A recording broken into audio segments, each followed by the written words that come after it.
Ever felt betrayal slice through your heart like a knife? I have. My life, once secure in familial warmth, shattered the day I discovered my mother's deceit. "You're a damn traitor," I screamed, unable to grasp how she could fracture our family so deeply. From that moment, I declared her dead to me, leaving me to wander a path shadowed by her choices. This is my story. Enjoy watching it. My name is Melinda Carson, but my pals just call me Linda. My dad? He calls me Keith, and he's the only one who can. Hold on. I need to say something. Be quiet, Mom. If you don't stop your tears right now, I'll have the doorman make you leave. This is supposed to be a happy time. Can't you see everyone here is happy? I snapped at the woman sitting right near me. But this isn't right, she sobs. She looked at me, hoping I'd feel sorry, but I didn't. Mom, the whole town is here having fun. You, more than anyone, should celebrate and look forward to the party after. So please try to enjoy it, I snapped again. Good thing my voice is quiet. I just smile and wave at a few people who saw us talk. Most folks are looking at the church's far end. Anyway, as I was saying, only my dad gets to call me Keith. Oops, I forgot what I was going to say. I don't know my next words. Okay, it seems the story is done. Nope, you're not off the hook. But since I forgot, let's start over. About a year back, I walked into my house after school. I had to pick out a dress for the school's harvest dance. The Harvest Fest is a big thing here because it's our only outdoor dinner and dance. We're in California with mild weather. We don't get the big storms or landslides like other places do. In October and November, it's still nice enough to dance outside. The night might be a bit cool, but a light jacket is enough. I needed the perfect dress, even though I'm not a cheerleader. I'm pretty known, so I gotta look good. I'm not worried about finding a date or showing off since I've been with the same guy since sophomore year. Given he's a preacher's child, he's got strong morals. We care more about fun than anything else. My mom always told me I should get married as a virgin, but I wanted my husband to be real tired the next day. I planned to go a step further. I was going to make Dean wake up feeling scared. A big part of why folks like me is my smart mind. I got into the National Honor Society every year in school, and except for my first year, I kept a perfect grade score. That first year, I got a C in gym class. I've never been much for sports. That year, my dad helped me out, as he always does. During the summer, he made me run with him every morning. When school started again, all the tough gym stuff became easy. After our runs, Dad and I would lift weights in his home gym. Without me knowing, my body changed that summer. I got stronger and lost some fat in certain spots. I think it was from lifting weights, but my chest got bigger over the summer. My skinny legs and butt got bigger too and looked better. And it wasn't just looks. I was stronger and could move better. The first day at the gym was what I feared most. It was when they checked our fitness levels. They checked to see how we did on the national fitness chart. They looked at how many push-ups, squats, and pull-ups we could do. There was also rope climbing and a mile run. It usually took us the first week of school to test everyone. I did bad my first year, and last week when they checked again, I hadn't gotten much better. That's why I got a C. My dad just looked at my report card and hugged me, saying he was proud. I thought he'd be a bit upset, but he was not. When we started running, Dad just thought it'd be a fun way to hang out more, and since I'm a daddy's girl, I was all in. He was really skinny. We began running longer and longer. As we ran, we chatted, laughed, and joked around. I felt like I could tell my dad anything. One day after running, he talked about us going on a trip. I followed him to the gym, and it felt right to start lifting weights with him. It took me a bit to see he had this planned. He had set a light dumbbell next to his heavier one. Before I knew it, we were doing a full workout together, then grabbing breakfast before our day began. He didn't make a big deal out of it. I wasn't overweight, just not fit, and Dad helped me get more in shape. When I went back to school after summer, people, both guys and girls, were giving me looks in my sports gear. "What the heck did you do this summer?" Becky Thatcher, my best buddy since we were kids and neighbor, asked. "Did you go to supermodel school or something? Did you get surgery?" "Nope," I smiled. "Just hung out with Dad." But I added, "I also got highlights in my hair. Maybe that's it." Last year, I could barely do 8 push-ups and 20 squats before feeling sick. Talking to Becky, I did 25 push-ups and felt everyone's eyes on me as I went to do squats next. The gym teacher came over and asked who I was. Even Becky was staring. "Linda, you did 25 push-ups," she said, shocked. I guess I kept quiet doing them, I suggested, thinking maybe I could do even more. I didn't really think much of it. Linda, you did men's push-ups. She told me, besides the sports players and some fans, no one got close to my score before time ended. The teacher asked me to stop doing squats. You only had to do 50 to max out, he said. Last year I couldn't do a single pull-up. I had to just hang there. You pull yourself up and stay, keeping your chin up for as long as you can. They had to lift me because I couldn't pull myself. I only hung for about 2 seconds. This year, I followed Big Mill, Milburn Drysdale. Big Mill was the big guy in our football team. Big Mill was over 200 pounds in high school. That made pull-ups hard for him. Yet he was strong and did 11 pull-ups. I went next and did 12. When I landed, a quiet gasp filled the gym. My dad made me do lots of pull-ups with extra weight before.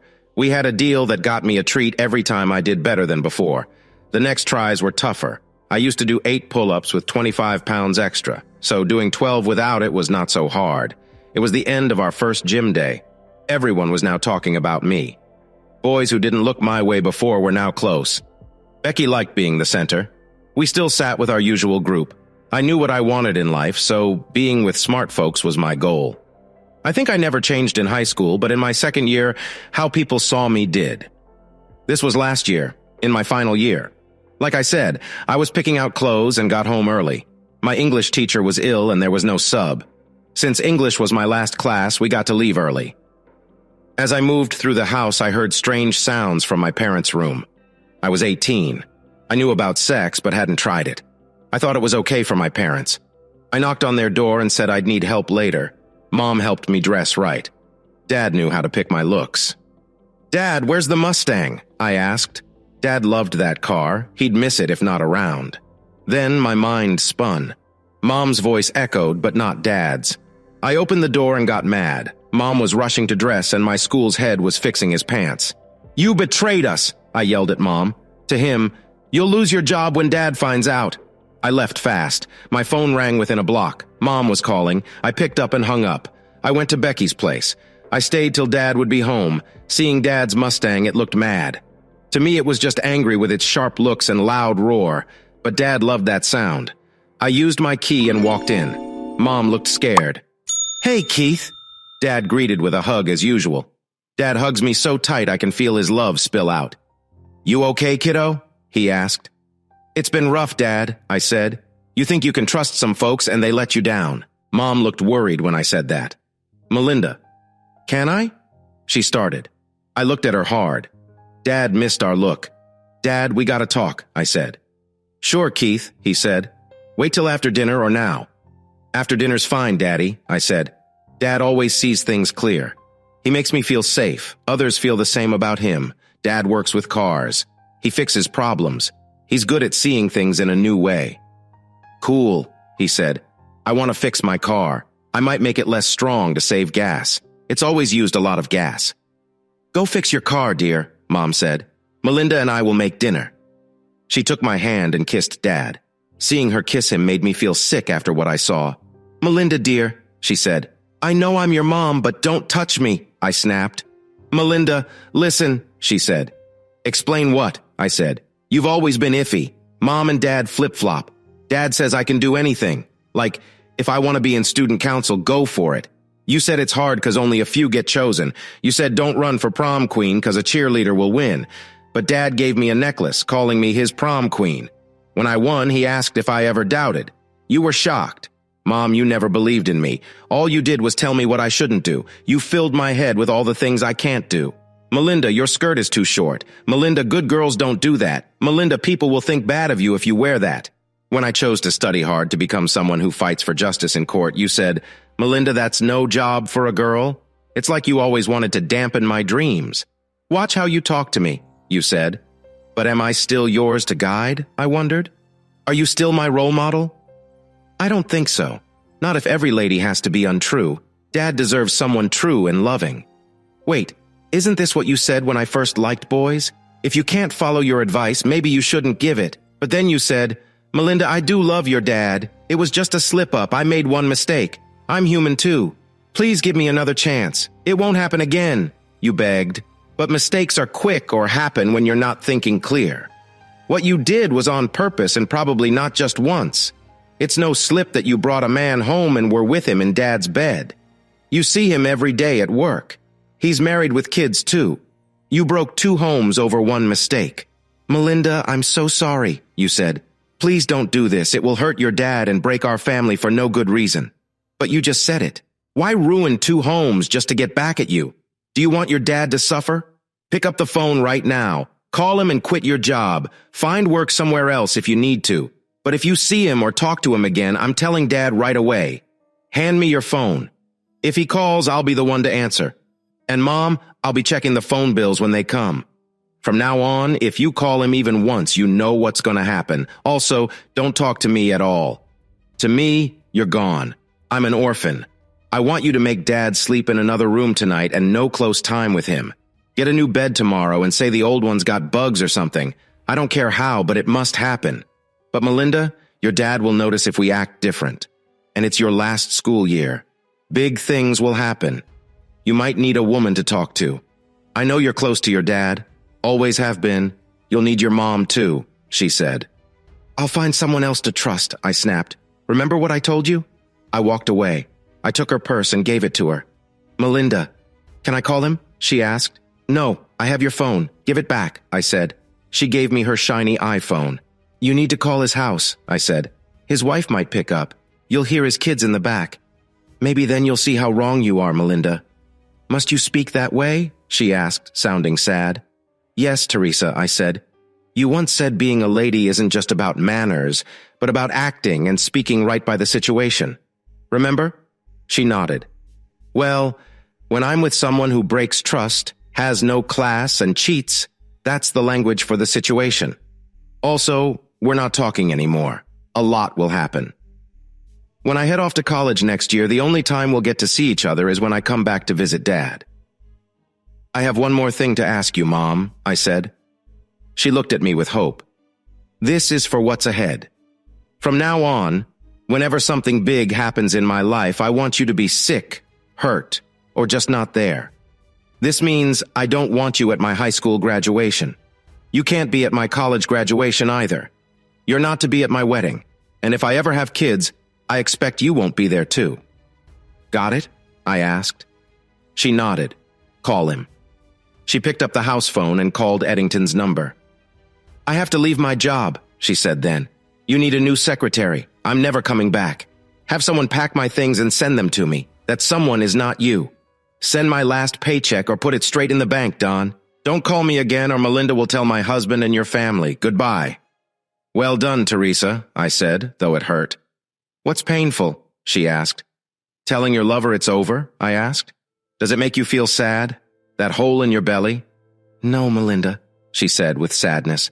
I don't like Russell. I only love your father. Russell was just... Stop. I cut her off. If you loved Dad, you wouldn't... Melinda, you're really young now, she said. One day you will get it. I hope I never get it the way you do, I said, sharp. I'll never get how a woman with a man who loves her can cheat on him with someone like Mr. Eddington. Do you even know the bad talk about him?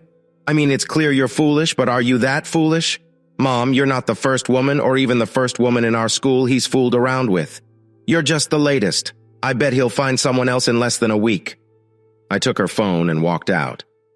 I went to the garage to see Dad. He popped open the hood of his Mustang and hooked up his new tuner to the engine port. This gadget could send info right to his iPad. It was like the guys had turned back into kids. Their toys just got bigger and cost more.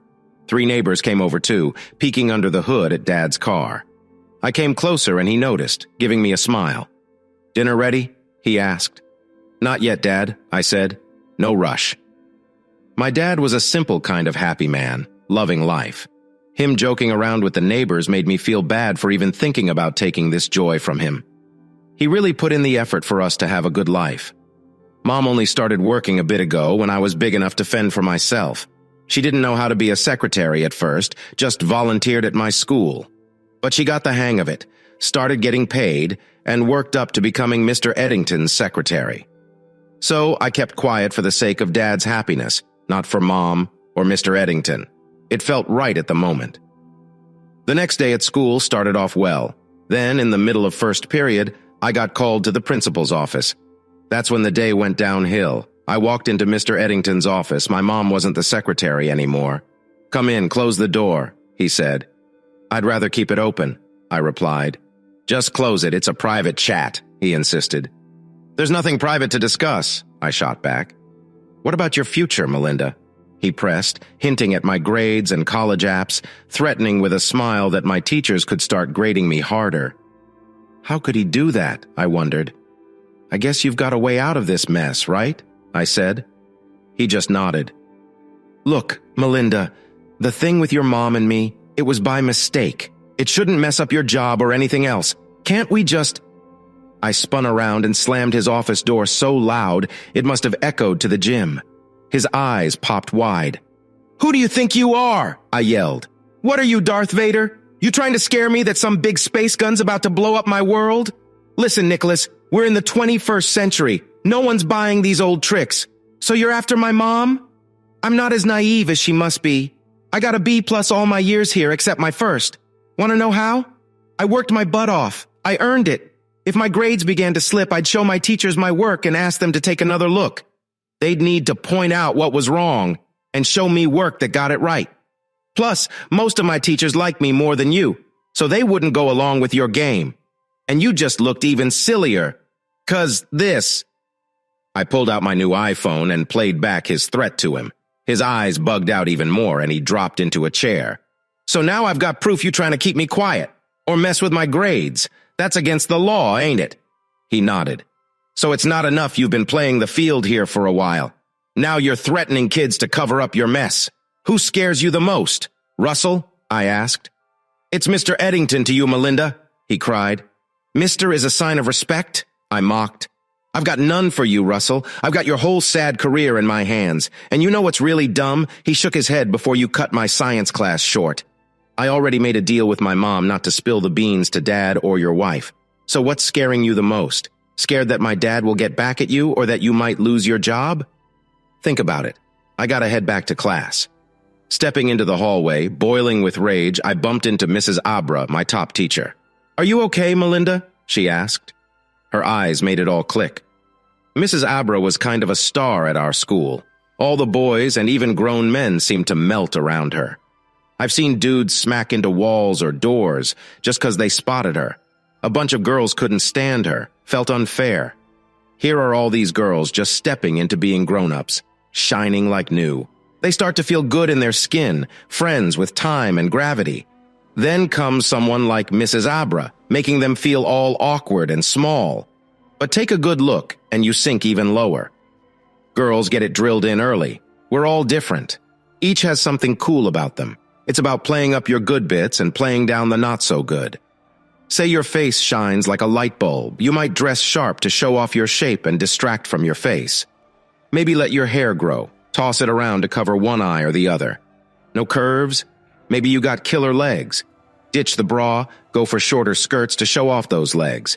And if you're not about big curves, no sweat. You lean on low-cut tops and let them do the talking. And if you're all lean with nothing much here or there, you make your face your showstopper. The deal is we all get something cool. The key? Find yours and own it. Then Mrs. Abra messes everything up. Let's go back to the start. This lady is just not fair. She's got what I call changing hair. Her hair is a light shade of brown. Growing up, she was nicknamed Mouse Brown because she was quiet and shy. The ladies who had this hair didn't stand out. It wasn't a deep, hot brown or a bright, eye-catching light shade. In Miss Abra's case, though, her hair changes with the sun. A few sunny days and some of her hair starts to lighten. It looks so cool. Everyone thinks she's got highlights. If she ties her hair back or styles it so some parts don't see the sun, those bits look darker. And soon her hair has 2 or 3 natural colors in it. So many women I know pay big bucks trying to get what she has for free. Her hair falls nearly to her waist and moves like butterfly wings. And all that hair makes you notice her face even more. And her face? Just as pretty. She's got the bluest eyes. Talk math with her and you're lost. I've heard guys say they looked into those eyes and zoned out. Her eyes are so blue you forget everything. I wish she had a big nose, but no, her nose is tiny, like a cute add-on to her face. And she does something silly. She thinks her freckles are a flaw. She's got tiny, neat freckles on her nose that she hides with light makeup because she doesn't like them. Then, when we're outside and she skips the makeup, the guys see her freckles and like her even more. I really don't like her lips. These days it feels like everyone's into big lips. Women are getting shots to puff theirs up. Then there's women born with full lips, misses. Eyebrow has a small smile spot, but it shapes just right, making it look big. Her teeth shine bright, and she often shows a quick smile. When she smiles in class, it feels cozy and she stands out. Her body looks strong. It's not about size. She isn't all about big curves, and that's okay. Last summer, I forgot my swim gear for a party, and Mrs. Abbott, who was there too, said I could borrow hers. She said the kids should have all the fun, not the grown-ups. I thought her swimsuit top wouldn't fit me, but it was a medium 34. I was bigger, but on her it looked just right. Her waist is tiny, 23 inches, making her backside seem larger. She runs daily, so her legs look firm. Mrs. Abra, the math and science teacher, hides in long clothes and a lab coat. She always has on those big safety glasses. Without knowing, she's truly pretty. She's also the kindest, always helping us see why math and science matter.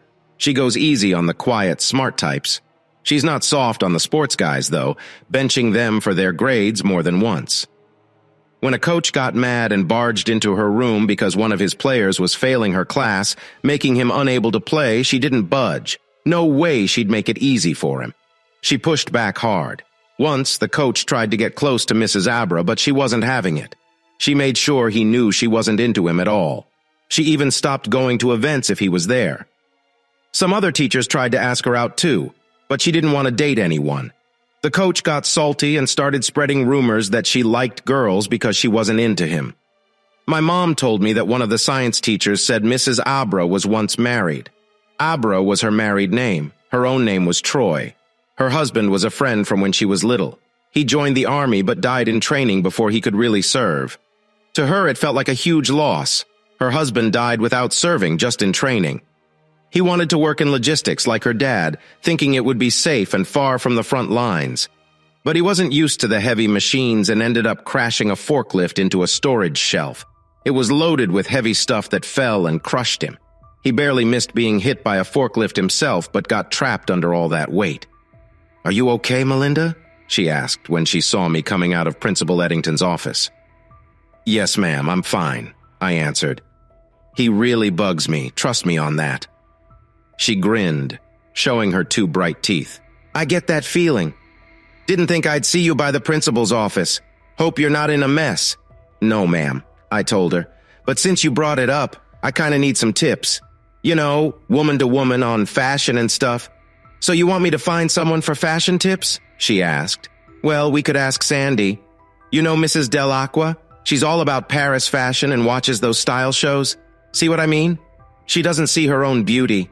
She thought of asking another lady, not as pretty as her, Mrs. Abra. "I said I wanted advice from you." "From me?" She smiled.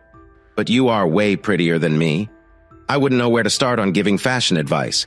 But if it was math, now there you have me," I said. "Okay," she smiled. "I'll try my best, but you gotta help me too." "What do you need, ma'am?" I asked. She looked worried. "First and second year kids won't sign up for a forest walk. They find no fun in science. All they do is sit on computers. To them, running in the woods ain't fun. Melinda, you're pretty well liked. Maybe if you let folks know you're going, I might get more to come," she said, a bit shy. Lord, this lady's clueless. She just needs to drop the lab coat and glasses and just say the word, and all the boys would be there. If the boys come, the girls will too. The problem is the new kids don't see how cool she is. "I won't just tell people," I said. "I'll be there myself. Can I bring a friend along?"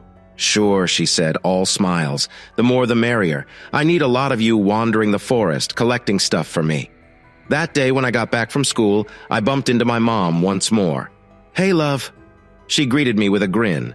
I stared at her like she lost her mind. Here I was, 18, and she's meeting me with milk and cookies.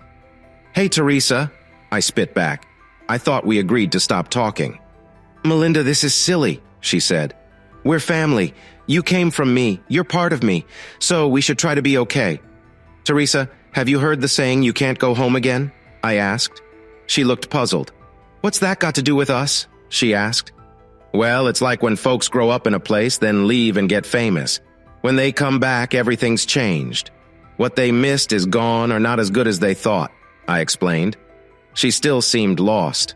Teresa, I went on, you said it. I came from you, but after what I saw, I can't go back. You set rules all my life, but you don't even follow them.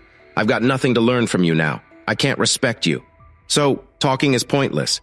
But Melinda, we're not co-workers or a team. We're family. We need to forgive our mistakes, she argued. If you don't like my choice, tell Dad. Let him decide if he chooses to forgive you.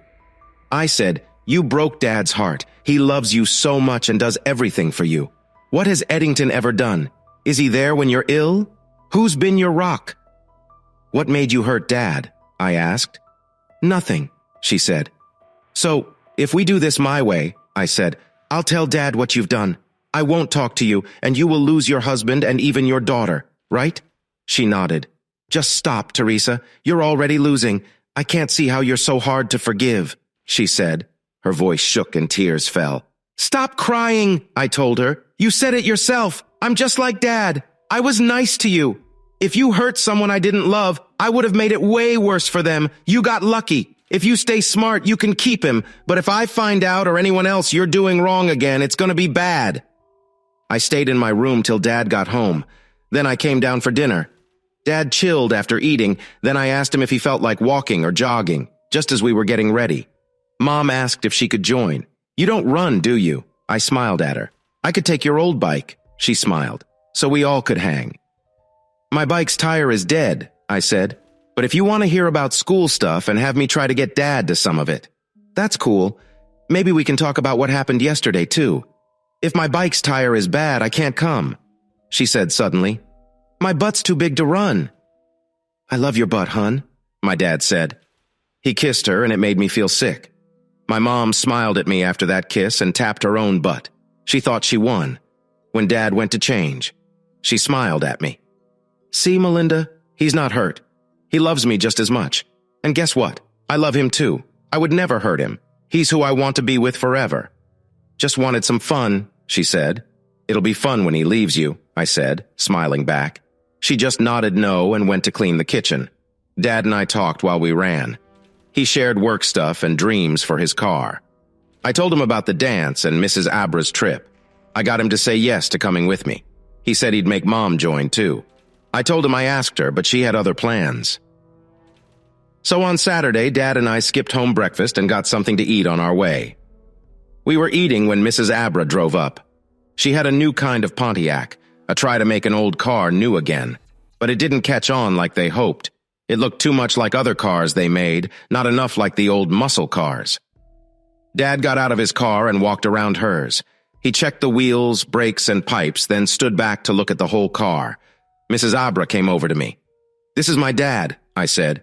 He likes cars. I see, she said. Dad, come meet my teacher, I called. No need to check it all. Your car has got this one beat, I said. Right then, a van and more cars came. Coach and the team hopped out. Hi, my dad said, a bit shy.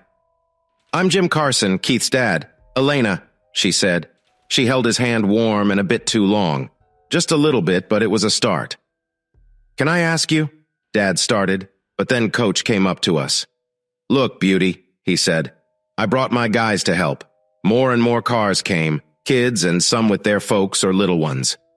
I don't get how playing football helps, she said. If they don't want to be here, fine. I need water and dirt tests. I need to know where they're from. I need leaf and plant bits. If they mess up, I start over. They got this. Beauty, he said. You and I can go find stuff together. See ya, Elena, my dad said. Elena, Coach Cleet said. Mrs. Abra, Coach, she corrected. I don't like pretty and we're not buddies. I'm puzzled why you're here today. Please make sure your boys don't wreck the plants. We're here to study, not destroy. The coach's face went red, and he looked mad when one of his players whispered something. Frozen. I sighed and followed Mrs. Abra. The day was busy. Dad and I teamed up and roamed through forests, grabbing what we were told to get. Mrs. Abra was pumped, always asking where we found this or that, tagging along to see for herself. Watching her and Dad was neat. They'd work well together if they could. But they were hardly ever alone. Lots of moms and kids tried to chat up my dad. Lots of guys tried to get close to Mrs. Abra. Finally, in the late afternoon, the school bus driver came in a van to haul all the samples back to school, and Miss Abra thanked everyone and waved goodbye. She said we did good and thanks from the school science team. Cars filled up and drove off. Time to leave. I had lots to think over. In the morning, I saw Russell Eddington, but not for long. I think he left when he saw me and Dad. And I saw my mom's car, too. I wasn't sure if she came to see Eddington or to check on me, but she just drove by. Maybe it was just by chance. I had lots of things to figure out, and I was also really hungry. "Jim, may I talk?" Abra said as we hopped into the car. "First, big thanks for today. You and Melinda were top help in the lab, and before everyone arrived, you had a question, right?" My dad looked at her a bit shy, but she gave him a warm smile. All of a sudden, my hunger seemed to fade away. Maybe things were looking up. "Come on, Dad. Ask her to join us," I said. He hesitated. "I thought it was more of a private thing." "Jim, you spent your Saturday with dirt for me," she pointed out. "So, ask away." He took a deep breath. "Could you show me?" He paused. "I was wondering." My dad was trying to keep it cool, but my mom would have dived right into asking. Abra's eyes narrowed, but Dad kept going, diving headfirst into what might be a mess. "I'd really love to see," he went on, "the engine in that GTO. It's supposed to have a 5.7-liter V8, right? The same as the Corvette that year. How come it's only got 350 horsepower?" He was curious. The old one had the same, and the newer one went up to 400. With a big engine, you'd expect more power. My Mustang's only got a 5.0-liter and it gets 462 horsepower, no extra stuff. But I'm lost on all this. She laughed. "I have no clue what you're on about." But she was still smiling, nodded for him to go ahead. She opened the car, lifted the hood for him. Dad propped it open and started looking into the engine, just like other folks into their cars. Abra stepped beside him. Just then, Coach Cleats also hopped off the bus and came over. "What's wrong with the car, Bob? Need a hand, Abra?" he asked, a bit annoyed. "It's all good," she replied. "Got a place to stay?" "No, just me tonight," he said. So we were looking at an engine, right? And from where I stood, I could tell something was off. "You gotta fix your carburetor," I said. But then, we thought maybe just cleaning it would do. We had some cleaner in the bus, but this wasn't a normal engine. My dad said it had fuel injection. "Exactly," Coach Clint agreed. He wanted to spray some start help stuff into the injector. "Okay, I'll leave you to it, but call me if you need help. You got my number, right?" "Yeah, I got your number," Miss Abra joked. She went back to the engine and then we heard laughter from the bus. "Dad, eat," I called out. After saying bye to Mrs. Abra, we went home. It was Saturday, and Mom hadn't made dinner yet. She looked worried when we walked in. She hugged Dad, then turned to me. I just looked back, keeping it cool. "Melinda, it's Saturday. Don't you have a date?" she asked. "Dean and I went out last night," I explained, "and tomorrow we're planning something. Dean has to clean the church with his dad tonight. I used to help, just to be near Dean. But his mom got on my nerves. Moms, right?"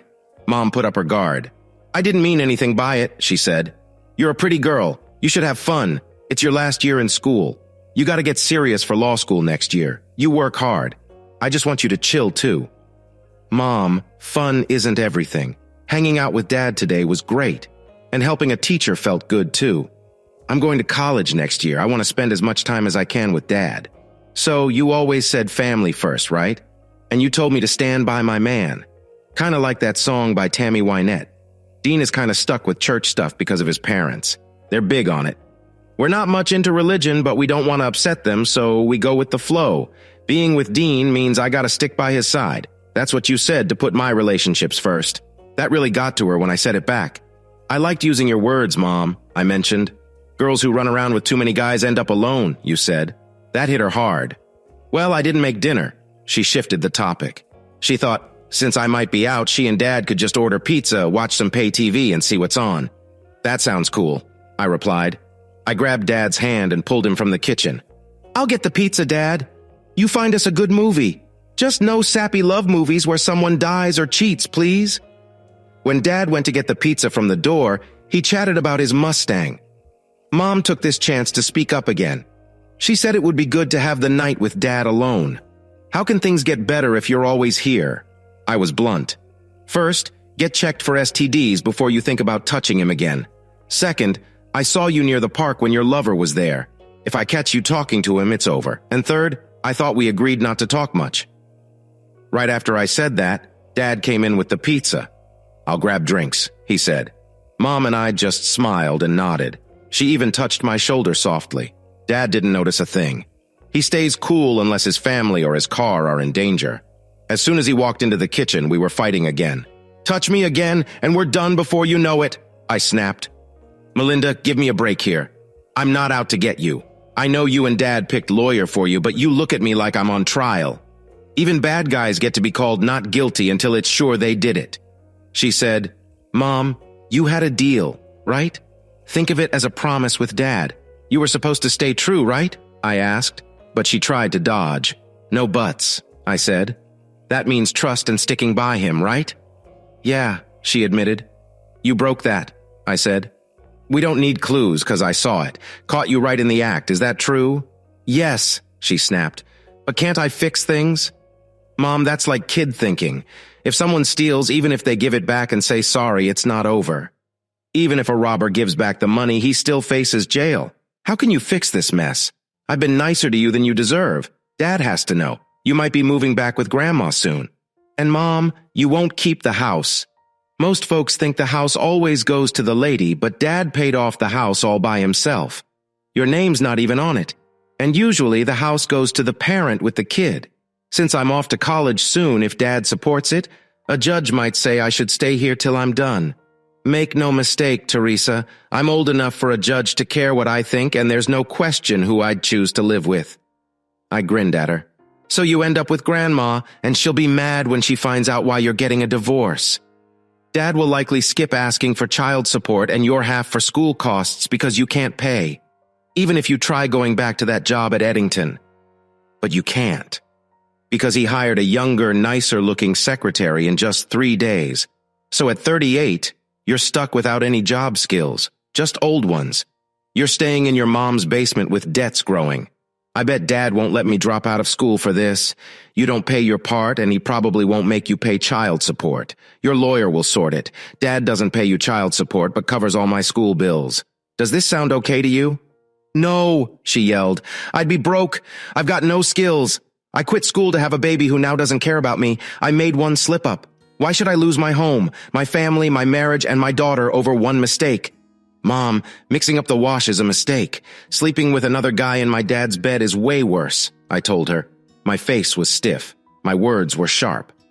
Dad came in then, holding a tray. He placed a glass of white wine in front of Mom. He also had a cherry Pepsi and squeeze amber for me for himself. He sat down at one end, Mom in the middle, and me on the other. I got up to get the TV remote and came back to hug Mom. This really surprised her, after what we just talked about. Then I squeezed in between them, feet up on the table, ready to watch the movie. Next morning, I kept thinking over my issue. It felt odd being an 18-year-old virgin trying to teach my almost 40-year-old mom right from wrong. All my life, my dad kept me safe. This time, I had to do the same for him. I've seen too many friends hurt by their parents splitting up. When Daniel's dad left her mom for his helper, it broke them. Her mom got a house and some money each month, but she fell into a sadness she couldn't shake off. She began to drink and changed a lot. This hit Danielle hard. Her mom's heart and trust were shattered. Meanwhile, her dad made a new life with a younger woman, had a baby, and seemed to forget the pain he left behind. The money he sent wasn't enough to heal the hurt. She'd only get help for 5 years. Stuck in a home that reminded her of better times, wondering where it went wrong. She couldn't get past her sadness or think about getting a job. That's probably why I was so mad at my mom. I didn't want my dad to end up like that. If they were to split, I needed to make sure Dad would be okay. Trying to match him with Miss Abra didn't go well. Dad hardly noticed her, even when I hinted she was pretty, and Miss Abra was too shy to make a move. It made me think about a problem I have with the Bible. If shy people got the world, they wouldn't know what to do with it and would lose it to someone else. I needed to find someone bold for my dad. My mom didn't see it coming. I kept her in the dark until the moment to cut ties came. Did I feel bad for lying? Nope. She didn't feel bad for what she did until she got caught. Then it hit me. I already knew the right person for my dad. It was Danielle's mom. She wasn't as kind as Miss Abra, but then who is? Mrs. Kinney was still more fit and nicer looking than my mom. And she was pretty too. Maybe even more if she wore some makeup to hide the tired under her eyes. She could make my dad forget my mom. And my dad could make her forget her old bad marriage and feel good again. I can't believe I didn't think of it sooner. Monday at school was wild. Mr. Addington kept dodging me. I tried to tell him I saw him at the park on Saturday, but it was like he vanished every time I got close. I even saw him go to lunch with his new helper. At lunch, I ran into Miss Abra. I think she was looking for me. "Hi, Melinda," she said. "What did you need my help with?" I told her I needed help picking a dress for the Harvest Festival dance. "I'd love to help," she smiled. But I already had a hunch where this was going. "Ms. Abra, you're stunning," I started. "You're like the most eye-catching woman. Guys just flip over you." Before I could go on, she mumbled something that made me stop. She said she'd rather not talk about a heavy art teacher who thinks she's a star model. That took me aback. "I'm really sorry," she said. She didn't want to say it out loud. She didn't mean to make it sound so harsh. "I didn't mean to say that about your friend," I replied. "We need to chat," I insisted. "Can you take me home after school? You can check out my dress and we can have a snack and talk over what you said." I promised to keep our talk just between us. She looked worried but nodded and walked away. I was buzzing when I told her how pretty she was, and she softly said thanks. It was too bad my dad didn't see it the same way. After our talk, I was so full of energy I could hardly stay still in class. I found my mind wandering and kept checking the time. At last, 3:30 hit. I quickly grabbed my books and almost ran to Miss Abram's lab. As usual, a bunch of students were there waiting to chat with her. Most were guys just wanting to stare at her. I saw that since our Saturday walk, more younger students hung around her, which meant we could do more than just pick up samples. This made me think. At first, I didn't want to be really pretty. It seems like it would be tough, having guys you're not into always around, trying to get your notice. Thinking about Saturday and how cold she was to Coach made me see her in a new light. I realized she was nice but careful with most of the male helpers, keeping her face straight and not smiling too much. But with the Coach, she seemed to use every chance to steer clear of him. Then it hit me that the Coach acted as if they were a thing. He called her baby, and then tried using her first name. She didn't go for either. That's when I saw things were probably rougher for her than I thought. But then again, I didn't catch on to her interest in my dad. She shared her name with him, and when we were about to leave, she asked him to stay a bit. She even let him ask her something personal. Although what my dad thinks is personal is kind of silly. She stood very close to him as he checked out her car's engine. I remembered the smile on her face as they stood there. This just made the Coach look silly again, trying to butt in. I had to think long and hard about trying to get her to hang out with my dad. My dad's not super strong, but he's not the type to start things either. Around here, every guy just stares at her like she's something special. Makes me wonder what that means to my dad. "Melinda, you good?" Miss Abra said. I looked up. Just me and her here. My mind was miles away, didn't notice everyone left. "Sorry, ma'am," I said, "just thinking." She grinned. "You do a lot of that, huh?" "Guess that's why I do well in school." We hopped into her car and I wanted to see what it could do. We hit the road, throwing gravel everywhere. "Not bad," I said. She glanced at me. "Your car's got zip, but it's smooth." Dad could never do that without everyone jumping out of the way. "I could drive this," I said. "You don't drive your dad's?" she asked. I was picking apart her voice, her every move. Her hands clung to the wheel, her legs stiff. Here I am, chatting about cars. It was her who got to drive my dad's Mustang before. "He lets me drive it," I said. "I'm the only one he's ever let drive it. But that car, man, it terrifies me. Sorry to say, but it's true. My dad loves that car like it's his kid. But it's a beast. No traction control? Forget it. It skids at every start. His old Mustang was a stick shift. The clutch was so hard, shifting was a pain. This one's automatic. Dad needs quick reflexes because this car speeds up so fast without even hitting the gas. I can't guess how my dad does it, driving slow in town and fast on highways. Every time I sneak a peek at the speedometer, I get a shock. I've been driving for a bit more than a year, so fast drives scare me.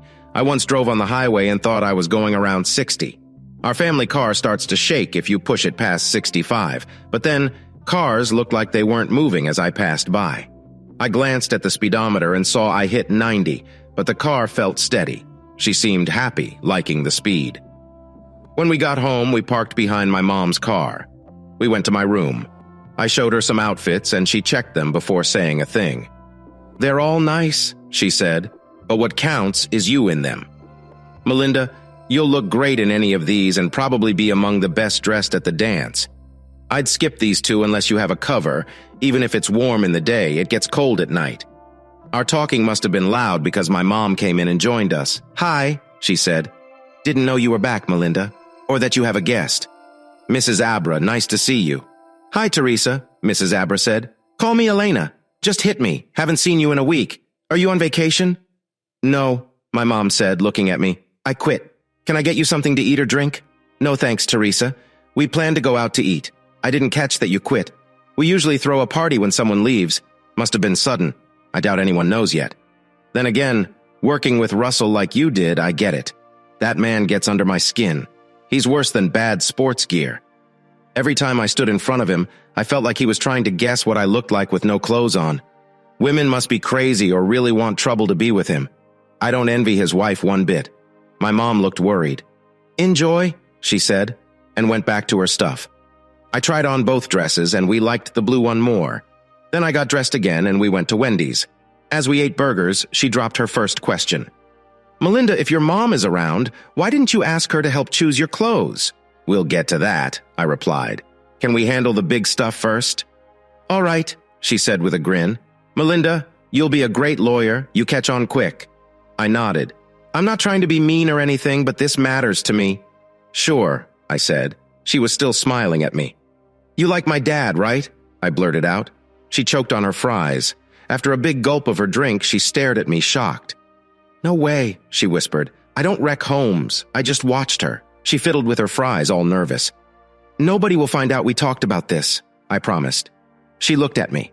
"Melinda, I'm 33, she started. "I've loved once. It ended bad, and I've been out of the game since. Not that I didn't try to move on. I just didn't. A few years back, I came home and looked at my in-laws. I felt alone and thought maybe trying with someone related to my past love might help. He had 3 brothers. The oldest was a mean drunk. The youngest, 5 years younger than me, was hooked on drugs. And the one in the middle, who was with my husband in the army, is in jail. For a while, I couldn't stop thinking about what would happen when he came back from the army. Would he be like his brothers? Or was he different? I guess I'll never find out. My sister-in-law once said that Robert, the older brother, was sweet for the first 5 years they were married. As he got older, she told me he began to act more like their dad. She never thought he'd hit her until it happened. She told me to keep my good memories, but it seemed like she thought he'd changed too. I wanted to let go, but I can't help feeling the same way about most men as you would about a tree. I'm not silly, Melinda. I know I look good, and so do you. Can't you see in a guy's eyes if he really likes you or if he's just after one thing? I nodded. She was right. She said she always had to prove she was smart, especially about science. In college, nobody wanted me on their team because they thought I was dumb. The only guy who cared, I married him. Melinda. He was funny and shy, and he liked different music. Want to know what he first said to me? I shook my head. I was in the library holding a book. He sat next to me and started writing a paper. It was supposed to be typed, but he wrote it by hand. I found out he always did things his own way. Even though he was bad at typing, his writing was neat. We ended up looking at each other a lot. Then he looked right at me and said, "God, you're so ugly," with a huge grin. "Want to go for lunch? If I'm so ugly, why would you want to be seen with me?" I asked. He said, "My dad told me never to fall for a beautiful woman. So, since I want to marry you more than anything, you've got to be ugly. That way I don't break my dad's rule. He always had a way of shocking me," she said, "up until the very end. And since he passed, nobody has touched my life like that. Not until I met your dad. He's full of surprises. He's real good looking, but not stuck up at all. He's got this sure vibe about him, but he didn't just hang with the other dads talking about golf last Saturday. He was out there running in the woods with his daughter. His face lit up finding leaves or bugs with you. It was like all these guys expected me to be tripping over them because they said hi or something. I guess they think I must be desperate since I'm a widow." She took a big bite of her fries. "Melinda, I feel like time's running out for me. But I want to get married again one day. It's got to be with the right one, though. And since you said we're keeping this secret and I trust you, yeah, I really like your dad. But don't worry, I don't chase after married men. Plus, he seemed to like my car more than me. Talking to him, I was scared to even breathe. I never felt like that before. I wanted him to touch me, but I couldn't let myself." She looked a bit sad eating her burger, but telling me seemed to make her feel a bit better, like she could relax some. "I'll help you," I told her, but she nearly choked on her burger. I had to wait till she was done eating before talking again. "Melinda, he's taken. And your mom?" I almost yelled. "She was with Russell Eddington in your dad's bed when I walked in on them. She doesn't deserve him. I can't let her hurt him. They're splitting up. That's why she lost her job. I can't stand her. That's why I never go to her for advice. My dad will be so sad when he hears. The best thing I can do is find someone better for him, someone who can help him get over the hurt, then help him move on. You're just right for this, ma'am. And the reason he's not seen you is because he really thinks he's staying true to a woman who's worth it, no matter how pretty you are. My dad just isn't one to cheat. We just need to get you two together a bit." Coming back home, I felt better than I had since all this began. I wanted to light up a cigar. Say I love it when a plan works out. I guess that's why I was shocked when my great plan started to fall apart. "Melinda, what are you up to?" the mother yelled. "You're right. I saw you at the park on Saturday. I was scared you'd tell your dad. I saw you bring him that math and science Barbie. Then you actually let that woman into my house. Picking your clothes, that's my job. I am your mom." "Did know she likes girls?" she asked. I burst out laughing. "She doesn't like girls." I laughed. "You must have heard it from Eddington, huh?" "No, she's not like that. She's just very picky about men." "What do you mean?" she asked, curious. I knew I had her hooked. This wasn't my plan, but it might just work. "Remember how you made up with Dad?" I asked. She nodded, eager. "The only way to balance things is if Dad sleeps with someone else too. Then all will be calm, and we can be a family again." "I'm sick of this anger, Mom. I miss us. So if your dad sleeps with her a few times, it will all be fixed." "And you'll never tell him?" she asked. "And you'll forgive me too." "That was the plan," I said. "But it won't work." Dad didn't look at her twice. He was more interested in her card. And she said, "I'll help you?" She said, "No one knows my dad like she does. We just need to get them close enough to touch. When it's time, we'll get my dad a bit tipsy." I paused to think while I got dinner ready. "We can pull it off." She grinned big and bumped her hand with mine. "Man, she's so silly," I thought as she walked out.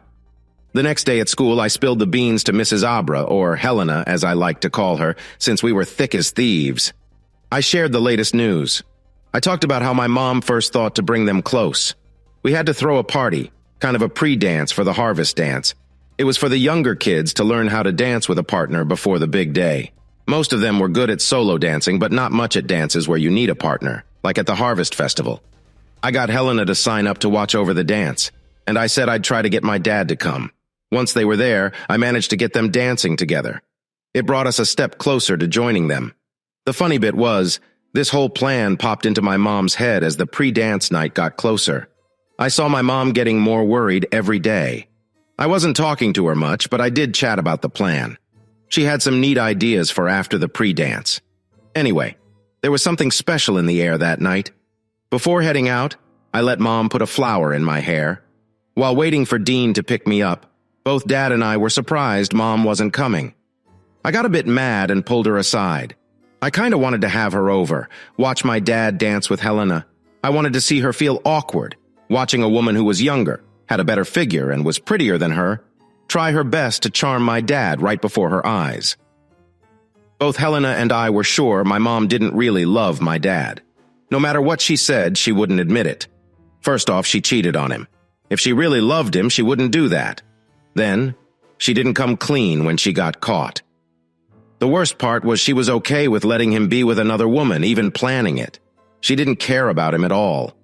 If she truly loved him, the mere thought of him being with someone else should have made her upset.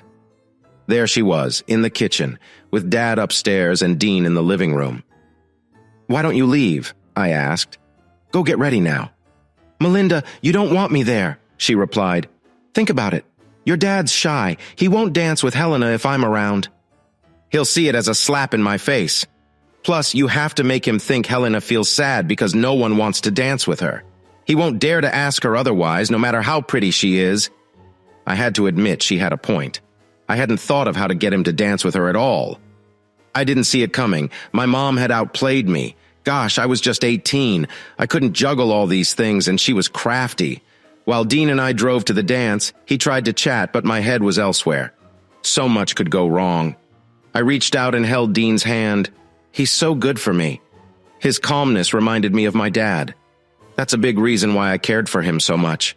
Dean, like my dad, had this way of sticking to someone or something he believed in. But unlike my dad, Dean wouldn't have to worry about the woman he loves betraying him. Apart from the lot getting full by night, the school looked the same as always. We stopped by Dean's place so his dad could snap a pic of us, while his mom was chewing gum. Oops, my bad. Saying his mom looked like a cow was mean. Sorry to any cows out there I upset. As we got to the door, the loud sound of an engine made me smile. "Wow, that must be your dad's Mustang," said Dean. I chuckled and shook my head. "Nope, that's not my dad," I replied. Then a deeper, louder rumble came, and the driver fired up the engine as he drove into the parking space. "This one's my dad's Mustang," I said. Both cars, a GTO and a Mustang GT, parked right next to Dean's Toyota. To most, it might seem like just chance that my dad's GTO and Mustang GT showed up at the same time and parked together. But to me, it felt like a sign that this was meant to be. I watched Miss Abra glance over at my dad. My dad was messing with his keys. Suddenly, Coach rushes to Helena's car, trying to open her door. But it was locked, so he kept trying. She rolled down her window. "What are you doing?" "Just opening your door, darling, trying to be a real gent here," he grinned. "Seeing as we'll be hanging out tonight, thought we'd start right," he said. "We're not starting anything," she snapped back. "Your talk is out of line. I could report you for that." "Hey, Helena," my dad interrupted. "Sorry to bother, but could you point me to the gym?" He then noticed Coach. "Aren't you the football coach?" He reached out for a handshake. "Heard good things about the team. People say you might even win this year." Elena's car unlocked, and she stepped out. It seemed like everyone in the parking area turned to look at the same time. Helena had on a white tight dress that showed her shape. She wore pearls around her neck and in her hair like mine, with a big flower on one side. She looked my dad in the eyes and said, "Hi, Jim. Let me show you around. They like it when two people work together here. One of us will handle the girl and the other, the boy." "Just need my purse," she said. She got back in the car, grabbed a fancy white leather bag, took my dad's arm, and they went inside. I took Dean by the hand and followed. I had to see what would happen next. Inside, many eyes were on them. Helena stood out loud. Most women there didn't like her right away. She changed the vibe as soon as she stepped in. She and my dad looked good together. I was proud to see my dad help her with the trainer who was still mad and following them. "Okay, we're here. You're safe," my dad said. When he started to leave, I felt worried. "Jim," she said softly, "where are you going?"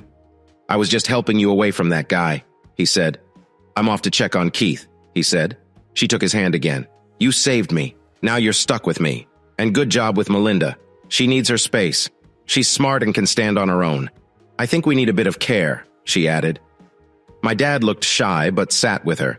Then, something else I didn't expect happened. We heard a car engine sound from Dad's jacket. He smiled and pulled out his iPhone. Helena looked at me and I just shrugged. "Hi, honey, you feeling any better?" He laughed, listened, and got quiet. He sure was going to run to her place and win the game. This lady fought me, but at least I got him to look at Helena. He waved me over. "I have trouble," he said. "Your mom says Helena feels sad because only fools ask Helena out. I met this coach. Man, he's mean. Your mom says I should dance with her. How am I going to do that?" "You got this, Dad," I said. "Just be you. You're just asking her to dance, not for her hand." The music guy wasn't all set, but he played a tune, and many moved to dance. Dean and I danced, and as he twirled me around, I kept an eye on our spot, as Dean and I came back. A guy asked Helena for a dance. "I'd love to," she said with a big smile, "but I promised all my dances to someone." "He just hasn't asked yet. Must be a fool," the guy said. before Helena could talk back. The music guy played another song. We heard a woman sing with a sweet Irish sound. Daylight's going away slowly. Time stops with you. I wait for you. A soft touch. And I go weak. Come on, Jim. It's our tune, Helena said. We got a tune? My dad asked when they started dancing. I listened in. When the singer hit the loud part, I had to smile a bit. Helena knew her plan, so keep on. Keep on. Come on, make me breathless. Push me. Play till I can't say no. Loving, feeling. I want your kiss. Go on, keep on. Come on, make me breathless. They danced. My dad looked lost at first, but then smiled.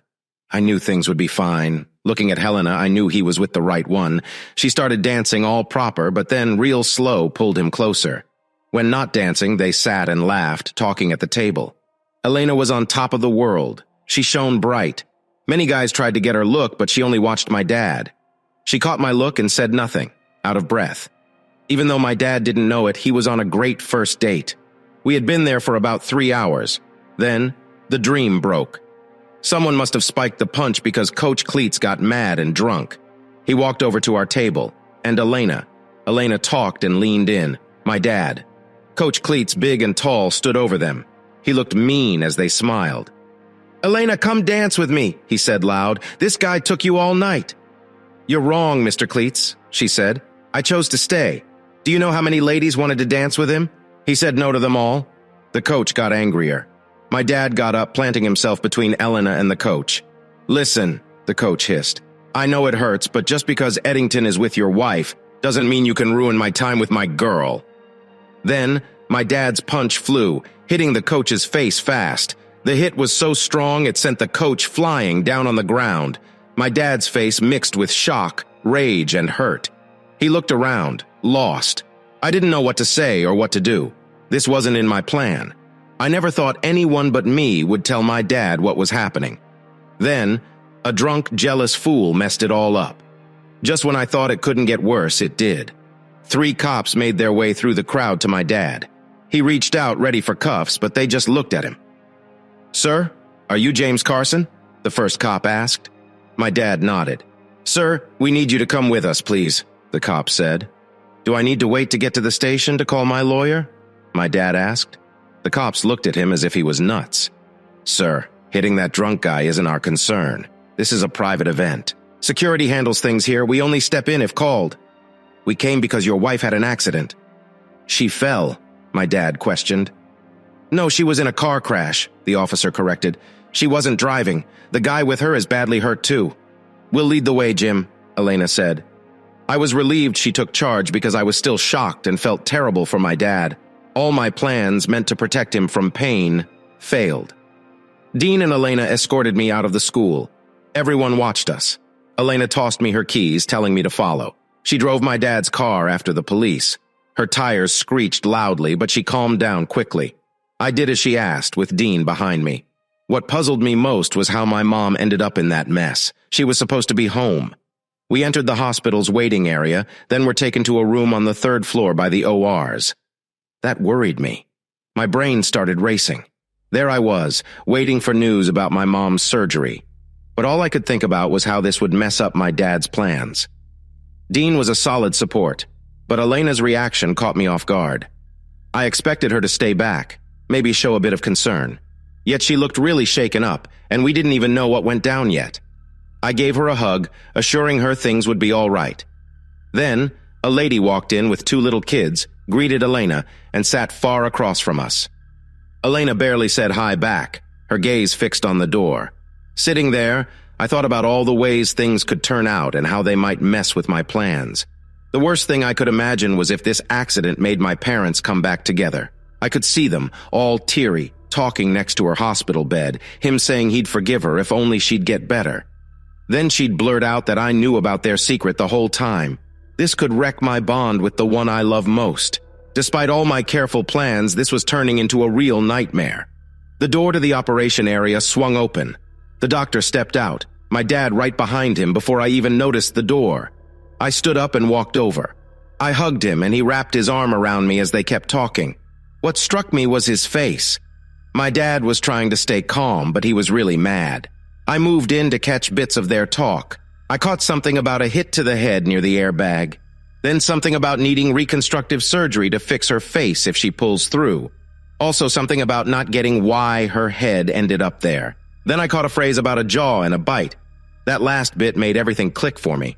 I must be awful because I spun around and bolted out of there. I found the closest bathroom and made sure I was alone. Then, I just started to laugh. It took me about 5 minutes of crazy laughter to get serious again. When I got back to the waiting area, I heard a bit of a fight. If you go your way with this, you'll end up full of regrets, I heard. My dad stood up and Elena reached out to make him sit again. But I don't care, he said. She's on my health plan. I don't want to stay here. He didn't want to talk to her. He just wanted her gone from his life. She pulled him back next to her, and he didn't fight it.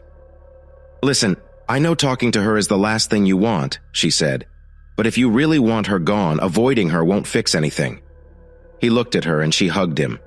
If you leave here planning to never see her again, it won't help.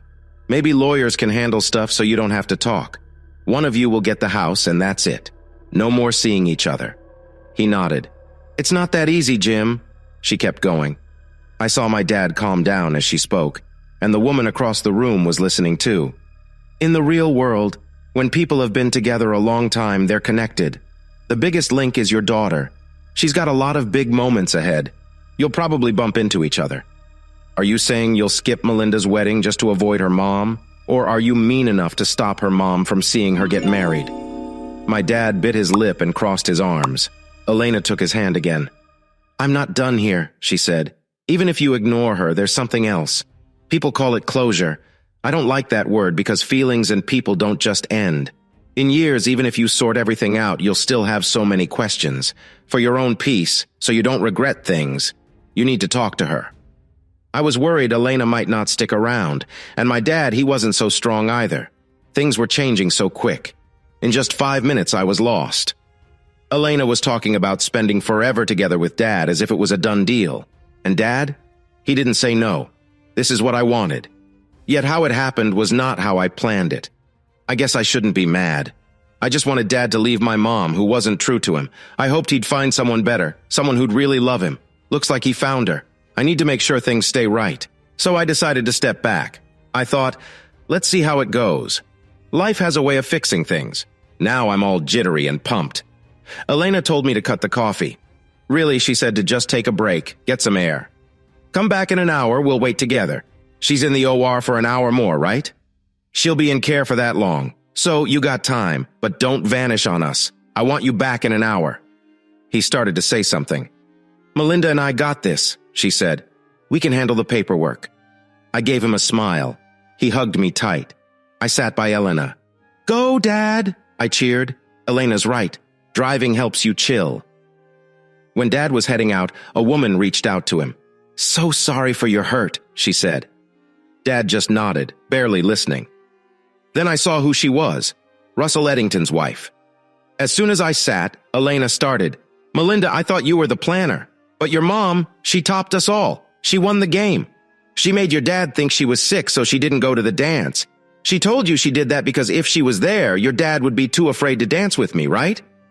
I nodded, trying to get what she meant. The call your dad got when we got to the dance was from her, Elena said. I know that, I said. I was happy she called because she was why Daddy danced with you. Don't. Helena said she called him to make sure you and he were at the dance so she could go out. Hugs, Russell. This time they went to a motel, because last time you caught them at your house, she didn't. She didn't know when you'd be home, and she didn't want to get caught again. It looks like he wasn't watching the road and they hit a tree. The airbags worked well, and Russell only had one big injury. Okay, maybe it's a small injury. I can't believe. She was going to cheat on him again, I said. Helena, Dad was right. We just don't need her in our lives. Maybe there's nothing they can do about it. A woman said from across the room. I don't get you, ma'am, I said. But I don't get your husband either. You are a pretty woman and you two have 2 cute little girls. You're much nicer looking than my mom. Why would he cheat on you with her? Your mom isn't the only one, she said. But she might be the last. Helena. He never cheated on you, did he?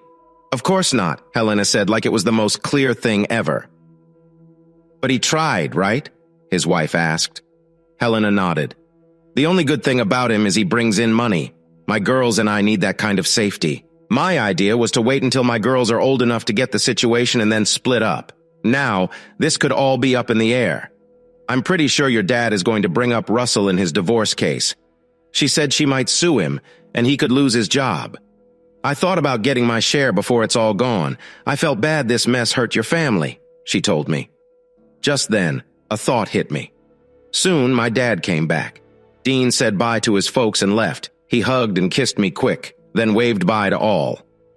Dad sat by me, but I moved to make him sit by Helena, who held his hand again. We talked about stuff, not the car crash, for ages. I fell asleep after a while. Waking up, the nurse touched my shoulder. I was sleeping on my dad's shoulder, and he was sleeping too, head back. Helena slept like me, but on his other shoulder, holding his arm tight. Odd. I never saw Mom hug him like that. The nurse said she's awake, but can only see folks a bit. The drugs will make her sleep again soon. I woke Dad and Helena, thinking how the nurse called them my mom and dad. It just felt right. We went to the 5th floor. The nurse said only one at a time for about 5 minutes. Dad went to the door, but Helena pulled him back. Jim, don't be mad. She just had surgery. She's hurting. Now's not the time for more stress. Just say hi, okay? Dad took a breath, let it out, and nodded. Helena was incredible. Then Dad went into the room. He left for a bit, like 15 seconds, then came back. I stepped in. Half of her face was hidden under a big bandage. She had these tubes in one arm giving her medicine. The other side had a simple Band-Aid on her shoulder. They put her in a thing to keep her back straight so she can't roll over when sleeping. There was also this big metal ring around her head, from the top down, keeping her mouth shut tight. She needs this till her jaw is okay. Her eyes followed me as I moved around. Hey, Mom, I said, how's it going? A weird noise, not quite a grunt or a squeal, came out. Told you, cheat on him again and it'll be bad. But you didn't listen. So you got what you deserve. And what you got is a trick. Mom, just us here, so I'll tell you a secret. I had this in mind from the start, since the first time I caught you. Been looking for someone for Dad for when I leave for college. Helena is just right. Thanks for helping me set them up. Looks like she's got it covered. Her eyes went wide like she wanted to say something. But that ring stopped her mouth, and moving even looked painful. But be thankful for her. If it wasn't for her, he wouldn't even visit. I told her. She looked mad at me. Mom, don't be mad at me. Not my fault, but think about it. Dad knew about you and Eddington, but I didn't tell. He found out on his own right before the cops showed up. Except it wasn't cops. It was Coach Blitz. The coach was mad at Dad and Helena. Got drunk and spilled what he shouldn't. Dad punched him out. Hit him right in front of everyone, even the kids on his team. Made me think. How did the coach know you were training Eddington? The coach and the boss don't get along. You were a coach too, right, Mom? I looked at her and she couldn't meet my gaze. I just shook my head. What are you up to, Mom? Well, I guess my 5 minutes are done. I might not visit much. So bye. Outside, Dad held my hand. Thanks for everything, Helena, he said. I couldn't have made it without you. I've thought a lot about what you said and it makes sense, but I'm not sure I can handle it. I'm not sure I can do this. Even now, with her not here, I want to lash out at her. And that jerk Eddington. He took a deep breath to calm down. Sorry if my mess ruined your night. Let's head home, Keith, he said. Did you bring my car here? Helena did, I said. I drove her car. Remember she gave you the keys? Do you have my keys, Melinda? Helena asked. I nodded. Okay. See you at home. Dad was surprised, but he had been listening to her all night, so he just went with it. When we got home, I changed and went to bed. I could hear them talking as I fell asleep. Next morning, I showered and went down for food. Dad was asleep on the couch. I heard noise from the kitchen. Helena was there. She was cooking with 2 pans, one for bacon, one for pancakes. What really got me was her outfit. She had on my dad's U of M shirt and maybe nothing else. I borrowed a few things, she said. I didn't want to wake you. Your mom's clothes don't fit me. That cleared up my question. Why not borrow jeans or a skirt? I asked. She raised an eyebrow, and I got it. She wore what Dad loves to see. We talked all night, she said. He's upset. We need to help him get through it. Melinda, last night I told him all about me. I think he's a bit mad at me. Why would he be mad? I asked.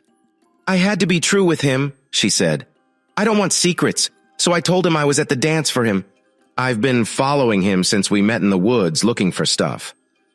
I think he sees me like your mom.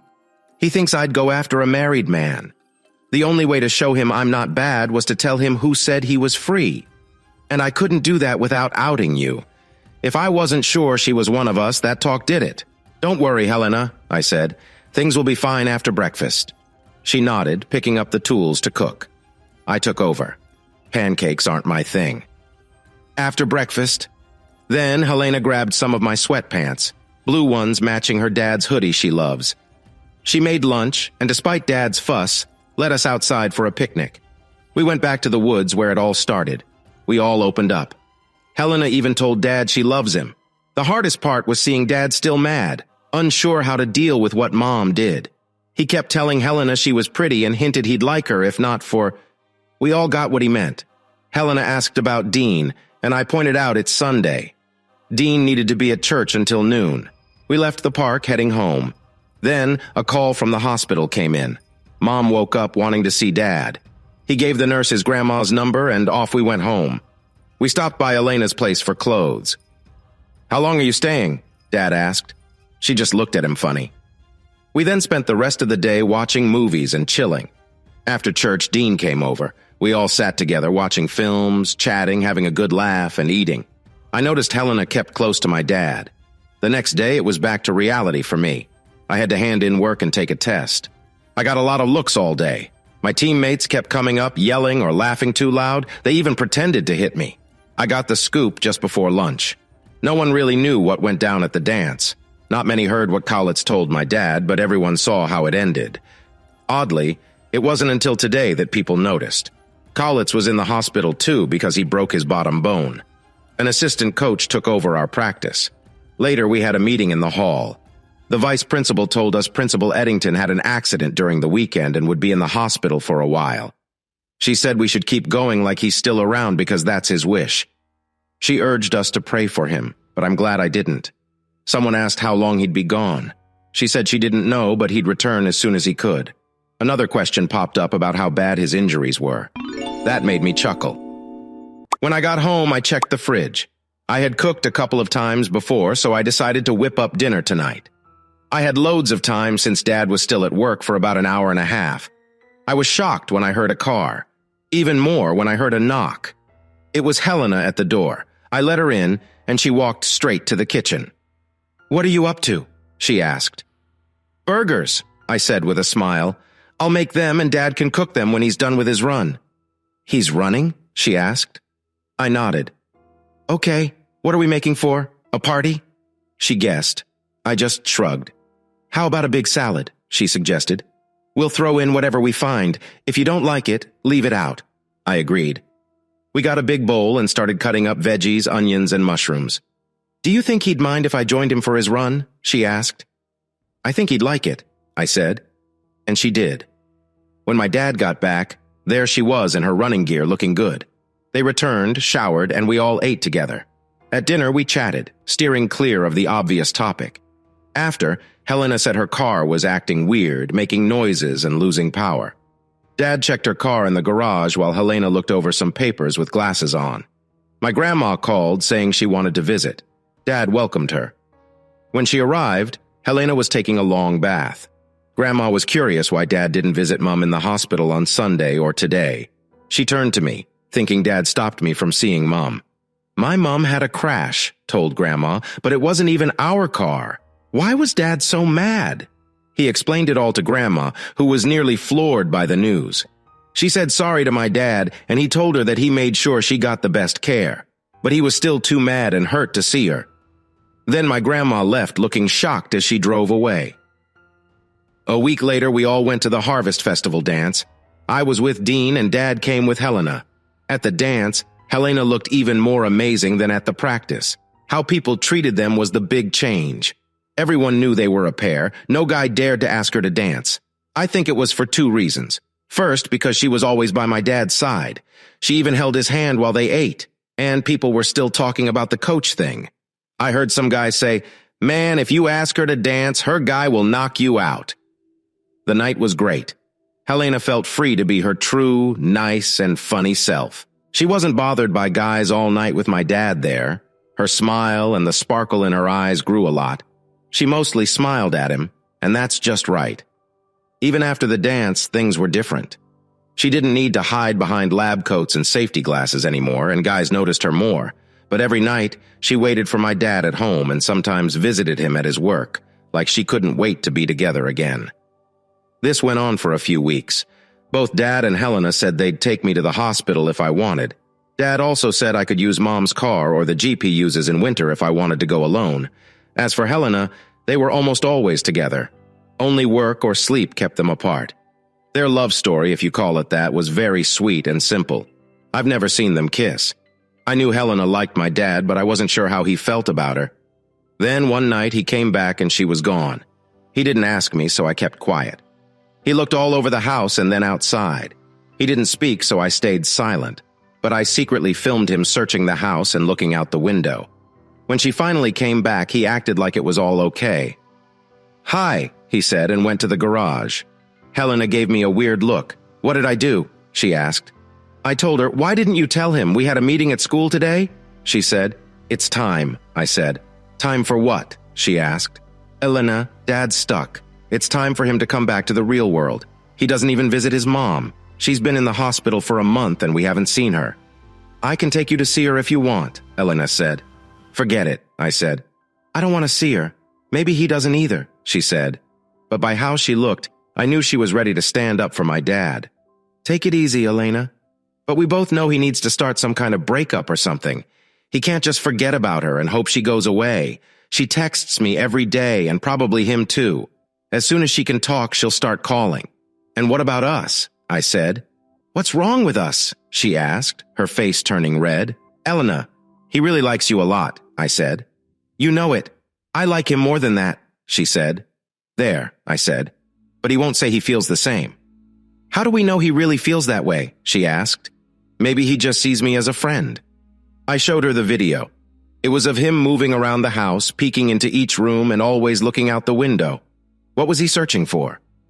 I smiled and said, "Maybe you, Elena?" I laughed. "He won't say it, but he missed you a lot. So it's time for him to stop acting like he doesn't. It's time to move forward." "Hold that thought," she said. "It's about time." I watched her go through the kitchen to the garage. My dad was bent over his car, doing something. I never get what he does with that car so much.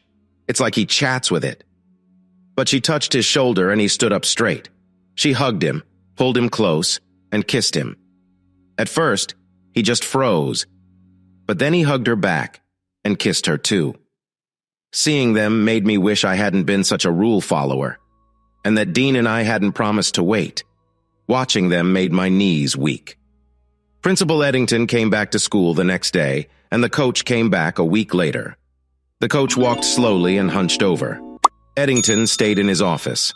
He had a new secretary, his wife. She always smiled at me in the hallways. She asked about my mom, and I had to say I hadn't seen her. She asked about my dad, and I felt she truly cared. After what she went through, she understood the pain. It seemed like everyone was waiting to see what my dad would decide to do. Even Eddington asked about my dad. I told him it would be another week before Mom could take off the metal brace from her face and try to speak. My grandma often called, telling us to visit my mom. It looked like everything hinged on Dad's next move. Eddington knew his career was on thin ice if my dad mentioned him in the divorce. My mom might try to sue him no matter the outcome, but the mere talk of what went down would hurt his career even more. Coach Collitz was scared of me and kept away from Helena like my dad might jump out and hit him again. He sent Helena a sorry note promising to stay out of her way. The biggest issue for him was that he used to be the top dog at school, but now many of his players snickered at him when he wasn't looking. Helena and my dad were always there.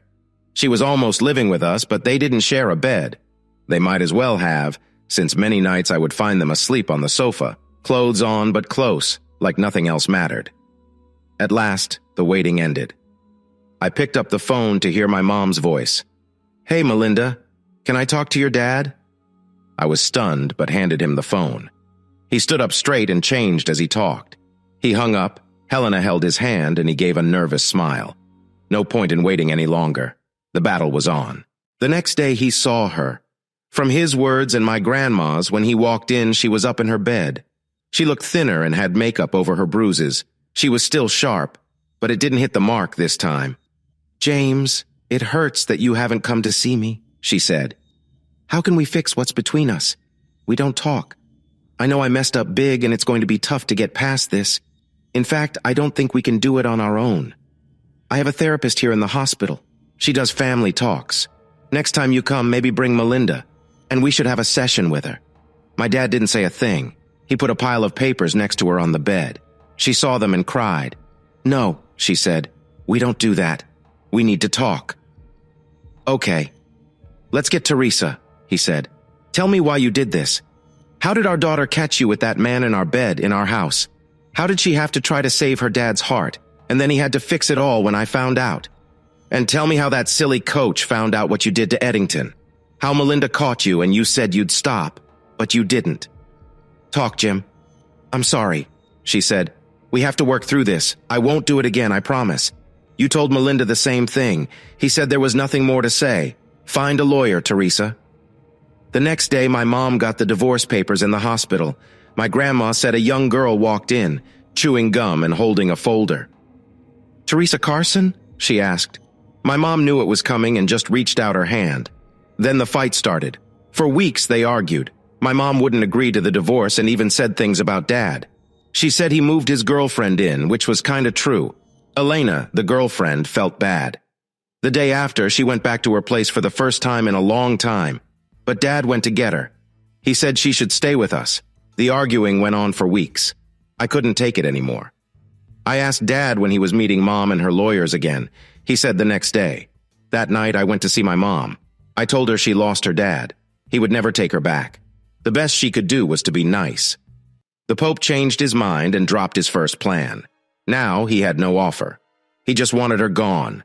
Dad wanted the house, me all the time, and Mom out of the picture. He wouldn't pay her for messing up his life. He also wanted to take Eddington to court for all he could. I called Mr. Eddington and his wife for a talk. We all sat at a big table.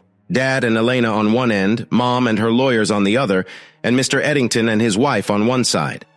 I shared my idea. My idea was for Mr. Eddington to give my mom money for the kids for 4 years and give her her old job back. This way Mom could go to school and get new skills. So when the money stopped, she could look after herself. Dad would keep the house. Mom would get her car and rent out Elena's place. In return, Dad wouldn't sue or drag Mr. Eddington into the divorce mess, and Mom wouldn't push her made-up story. I was okay with that. Eddington said his wife was happy. She gave me a smile and said I'd make a good lawyer one day. It was a fair trade for the Eddingtons. Giving my mom money for 4 years would hit the wallet, but not as hard as a lawsuit. But neither my dad nor Mom were happy. "It doesn't feel right," my dad said. "They wrecked my life and walk free. Teresa gets off easy and he saves his job. I can't accept this." "My family means everything," my mom said. "I know I messed up, but I felt trapped. Eddington was the boss. I felt I had no choice. If I didn't agree, I'd have lost my job. It's too late for a do-over. I want my family and my life back." "Stop it, Mom," I snapped. "You gotta say yes to this deal so we can all get past it. Sure, Mr. Eddington was your boss, but don't forget, I caught you red-handed. Plus, if I spill what I heard and saw, your case won't stand a chance. Plus, you weren't even working for Mr. Eddington when the accident happened. So, no one forced you to do anything. There are 2 more things to think about. First off, just a word from me and Dad will kick you off his health plan. Without it, fixing your face will just be a dream. You'll look like a messed-up painting for life. And the last point, Mom, you didn't just leave your family. You threw us away. We just didn't matter to you as much as your stuff with Mr. Eddington did. So we don't owe you anything. If you push too hard, there might not even be a chance to be friends again. Make the smart choice, Mom. Help Dad stop hurting." Turning to my dad, I say, "Dad, you're right. You've been hurt the most, I see that. But let me tell you 2 things. Even though you're right, both Mama and Mr. Eddington are paying for what they did. Maybe it's not enough, but they are paying. Mr. Eddington lost a vital part of himself. Fixing it didn't work, and now they're trying to make a new one. That's how he's paying. He'll also pay child support for Mom so you don't have to. Isn't that punishment enough? Or should his family suffer too? His kids need care as well, Dad. They didn't hurt you. If you crush his job, you'll mess up his kids' lives too. Things will be tough for him either way. Even if you do it, his wife can't stand him. She'll make sure he's miserable. Plus, he'll have to face his mom every day who'll blame him for our loss. It won't be easy for him. Mom's hurting too, Dad. She lost the man she says she loves. And she lost her daughter too. She lost her home and her pals. Even the work Mr. Eddington gave her won't last long. She must find her strength and start anew. Life's tough for older single women. My mom started crying, and look, Dad, this is good for you in two ways. You're free from a woman you can't trust again. You're free from a woman who hurt you more than once. You can move on and never see her again. We both can. And you get to be with the kindest, most lovely, amazing woman I know. My dad smiled and hugged Elena. Why are you hugging her? I joked. I meant me. Very funny, Keith, said Elena. My dad nodded. Okay, I agree, he said. I looked at my mom. She nodded, then cried again. The lawyers to make it all official. It was odd making one cheater pay the other, but both were sure it'd work. If the judge says no, Mr. Eddington will send child support to Dad, who'll give it to Mom. 3 days later, they signed the papers. My mom brought my grandma. My dad came with Elena and me, and Mr. Eddington came alone. After signing, my mom, crying, asked my dad for one last kiss, but Elena said no. About a week later, Elena asked for my help. She gave me cash and her car keys, told me to take Becky and Dean to the movies. I didn't get it at first. Then I realized she wanted time alone with my dad. I laughed. You don't need to send me away, I said. Is this a special thing? Have you guys... Not yet, she said. Oh, right, I'm off then. Didn't know you two hadn't. They both looked super happy the next day. Months passed, and now we're at a church. I'm both a bridesmaid and matchmaker because I helped them find each other. But my mom keeps talking. Not sure why she's even here. Maybe to show her? Or she just crashed the wedding. We had to do it now since I'm off to college soon and Elena might be pregnant with twins, so she needed to fit in her dress. Soon, the priest asks if anyone objects. I got close to my mom, ready to stop her from talking. I whispered, Mom, if you say anything, I'll have to stop you right here. So, I guess it's a happy ending for them. Hey listeners, if you enjoyed watching this video and want to stay updated with our latest content, don't forget to hit that subscribe button and turn on notifications. You won't want to miss out on what's coming next. Thanks for watching, and see you in the next video with Queen Cheating Tales.